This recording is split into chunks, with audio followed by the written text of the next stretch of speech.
जो बड़ी बीमारियां हैं वो कैसे उत्पन्न होती हैं और उसके लिए क्या उपाय किए जा सकते हैं ताकि उन बीमारियों को होने की संभावना को कम किया जा सके।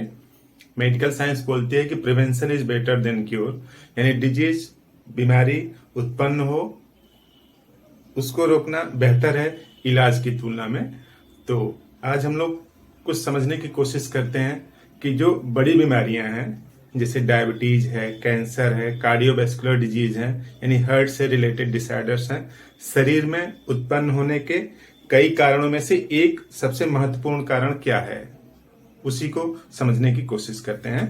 तो देखिए जो सेल्स हैं, एक कोशिका है, ठीक, और इसको जिंदा रहने के लिए, एक कोशिका को जिंदा रहने के लिए एनर्जी की जरूरत है।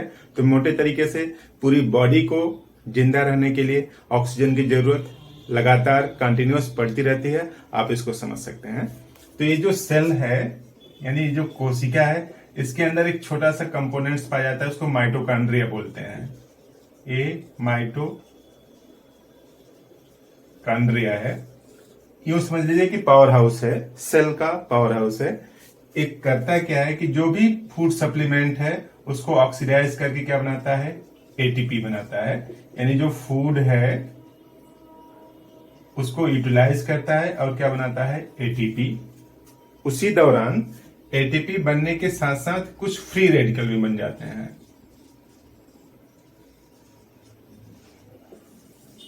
तो फ्री रेडिकल बॉडी में हमेशा जनरेट होते रहते हैं, इसलिए कि बॉडी हमेशा एटीपी बनाती है। एटीपी मतलब एडिनोसिन ट्राइफॉस्फेट।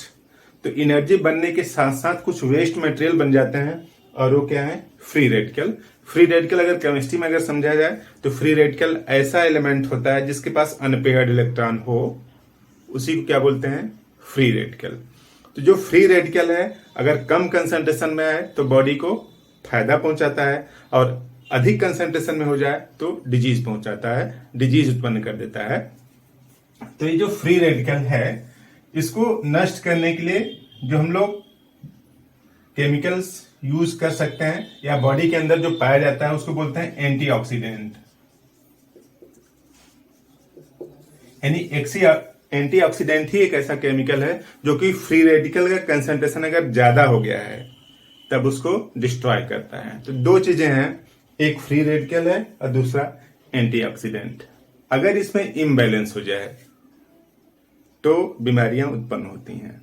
तो देखिए यहां पे है कि व्हेन सेल यूज ऑक्सीजन, जब कोशिका ऑक्सीजन को यूज करती है टू जनरेट एटीपी, एनर्जी बनाने के लिए, तब फ्री रेडिकल्स आर जनरेटेड।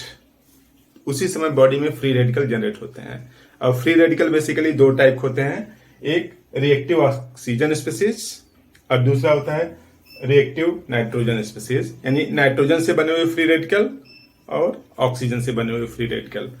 अगर फ्री रेडिकल का कंसंट्रेशन कम है तो बॉडी को फायदा पहुंचाएगा, अगर ज्यादा हो जाए तो नुकसान पहुंचाएगा। यानी जो इम्बैलेंस है एंटीऑक्सीडेंट और फ्री रेडिकल, इनके बीच जो बैलेंस है वो जरूरी है। अगर इम्बैलेंस हो जाएगा तो बीमारियां उत्पन्न होंगी। तो imbalance between free radical and antioxidant generate oxidative stress related disease. यानी इम्बैलेंस हो जाएगा फ्री रेडिकल और एंटीऑक्सीडेंट के बीच में तो ऑक्सीडेटिव स्ट्रेस रिलेटेड बीमारियां उत्पन्न होंगी। अगर उनकी नाम अगर लिया जाए तो वही है हार्ट से रिलेटेड डिसऑर्डर, किडनी से related, cancer, inflammatory diseases, nerve damage होना, यही सब कॉमन है।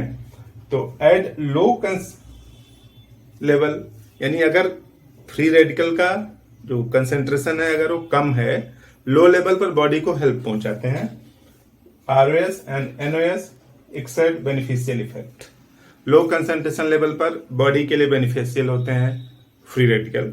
अगर उन्हीं का कंसेंट्रेशन बढ़ जाए, देखिए at high level of free radical generate disease like diabetes, cancer, cardiovascular disease, यानी जो हार्ट से रिलेटेड डिसऑर्डर है, उसके अलावा कोई और अनगिनत बीमारियों के।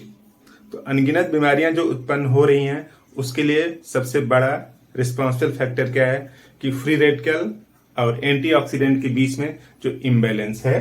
तो अब कैसे इसको बैलेंस बनाया जाए, यानी अब तक आप ये समझ चुके हैं कि अगर बॉडी के अंदर एक एंटीऑक्सीडेंट है और एक फ्री रेडिकल है, अगर इसमें इम्बैलेंस हो जाए तब बीमारियां उत्पन्न होगी। तो हम लोगों को चाहिए क्या कि हम लोग इन दोनों को बैलेंस बनाए रखें।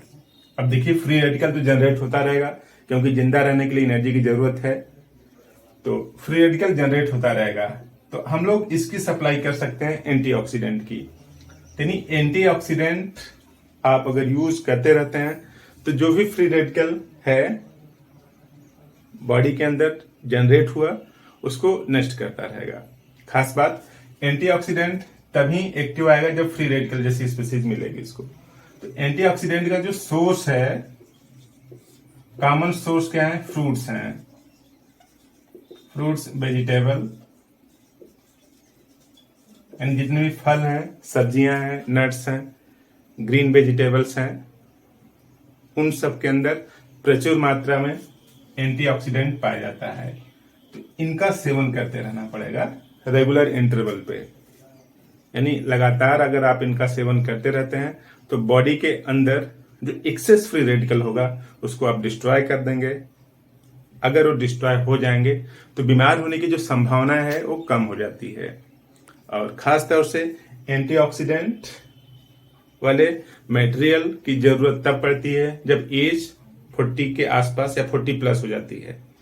तो उस समय फ्री रेडिकल ज्यादा प्रभावशाली हो जाता है और एंटीऑक्सीडेंट लेना अत्यंत जरूरी हो जाता है।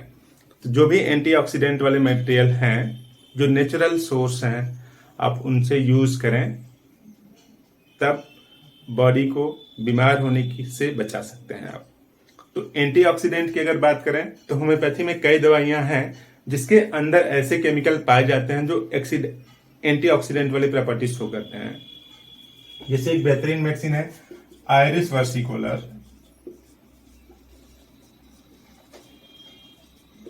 ये जो आयरिस versicolor है, इसके अंदर ऐसे केमिकल्स हैं जिनकी प्रॉपर्टीज एंटीऑक्सीडेंट वाली है। तो एंटीऑक्सीडेंट वाली प्रॉपर्टीज से फ्री रेडिकल को डिस्ट्रॉय करता है, न्यूट्रलाइज कर देता है।